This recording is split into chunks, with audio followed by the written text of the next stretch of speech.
નારાયણ વિદ્યાલય ખાતે રાષ્ટ્રીય ગણિત દિવસ અને ગીતા જયંતિ નિમિત્તે શાળા, સમાજ અને સંસ્કૃતિના સમન્વયને પ્રદર્શિત કરતા કાર્યક્રમોનું આયોજન કરવામાં આવ્યું। વડોદરા શહેરના શ્રી શાશ્વત એજ્યુકેશન એન્ડ ચેરિટેબલ ટ્રસ્ટ સંચાલિત શ્રી નારાયણ વિદ્યાલય પરિવાર વાઘોડિયા રોડ ખાતે ગીતા જયંતિ તેમજ રાષ્ટ્રીય ગણિત દિવસ નિમિત્તે સાંસ્કૃતિક નૃત્ય, ગરબા તેમજ આદિવાસી લોકનૃત્ય પ્રસ્તુત કરવામાં આવ્યું હતું।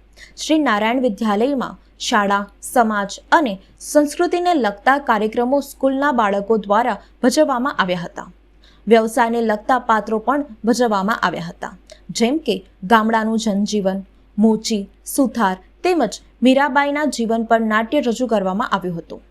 અંધશ્રદ્ધાને લઈને પ્રોજેક્ટ રજૂ કરવામાં આવ્યો હતો। આ કાર્યક્રમમાં મુખ્ય અતિથિ તરીકે શિક્ષણ સમિતિના ચેરમેન શ્રી નિમેશભાઈ સારસાણ, અધિકારી શ્વેતાબેન પારઘી તેમજ શાળાના ટ્રસ્ટી ઉપસ્થિત રહ્યા હતા। નારાયણ વિદ્યાલયમાં આજે એક ગણિત વિજ્ઞાન મેળાનું પ્રદર્શન રાખવામાં આવેલું છે।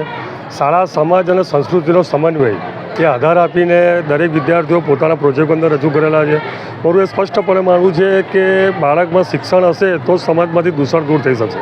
આ લોકો અલગ અલગ પ્રકારના પ્રોજેક્ટ બનાવ્યા છે। શાળાના પરિવારનું અભિનંદન આપું છું કે આ રીતે બાળકોના સર્વાંગી વિકાસ માટે જે અભિગમ અપનાવ્યો છે, હું દરેક શાળાને વિનંતી કરું છું આ રીતે બાળકમાં સામાજિક દૂષણ દૂર કરો તો શિક્ષણ એક ક્ષેત્ર એવું છે કે બાળકોનો વિકાસ થઈ શકે છે। બાળકમાં અલગ અલગ પ્રતિભા જે રહેલી છે એનો વિકાસ થઈ શકે બદલ શાળાના તમામ સંચાલકોનો આભાર વ્યક્ત કરું છું। શાશ્વત એજ્યુકેશન ટ્રસ્ટ સંચાલિત નારાયણ વિદ્યાલય વાઘોડિયા રોડ ગુરુકુળ સામે આજરોજ શાળાના વિદ્યાર્થીઓ, શિક્ષક મિત્રો ભેગા થઈને આપણા ભારતની સંસ્કૃતિને અનુરૂપ સાંસ્કૃતિક, વિજ્ઞાન અને એજ્યુકેશનને લગતા વિવિધ પ્રોજેક્ટનું શાળા દ્વારા પ્રદર્શન કરવામાં આવ્યું છે। તે પ્રસંગે વડોદરા શહેરના શિક્ષણ સમિતિના ચેરમેન પંડ્યા સાહેબ અને બેનશ્રી પણ હાજર રહ્યા હતા। સામાન્ય રીતે કોઈ પણ કાર્યની પાછળ કોઈ ઉમદા હેતુ હોય છે। શાળાનો હેતુ બાળકોમાં રહેલા વિવિધ કૌશલ્યો બહાર આવે એવો છે અને તે અમે લાવી રહ્યા છીએ। તેના સંદર્ભમાં એક વાત કરું તો શાળામાં રાજ્યમાં પ્રથમ સાંસ્કૃતિક કાર્યક્રમની અંદર બાળકે પ્રથમ ક્રમે ભજનીક તરીકે નામના પ્રસિદ્ધ કરેલી છે અને વોઇસ ઓફ બરોડા પણ નારાયણ ગ્લોબલ સ્કૂલનો વિદ્યાર્થી છે। તો આ રીતે બાળકોના વિવિધ કૌશલ્યો, અત્યારે હવે એવું નથી રહ્યું કે માણસ બસ ભણે ને ડૉક્ટર ને એન્જિનિયર થાય ત્યારે જ સર્વિસ કરી શકે।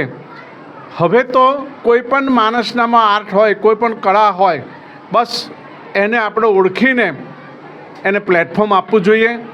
નારાયણ વિદ્યાલયનો આ હેતુ છે અને નારાયણ વિદ્યાલય આ દિશામાં આવા વિવિધ પ્રયોગો કરી રહ્યું છે અને હજુ પણ ભવિષ્યમાં આવા અનેક ઘણા પ્રયોગો કરવામાં આવશે અને બાળકોને દરેક સ્તરમાં એમને કૌશલ્યપૂર્ણ બનાવીને બાળકોને પોતાના રીતે સમાજમાં ઊભું રહેવાનું પ્લેટફોર્મ પૂરું પાડશે।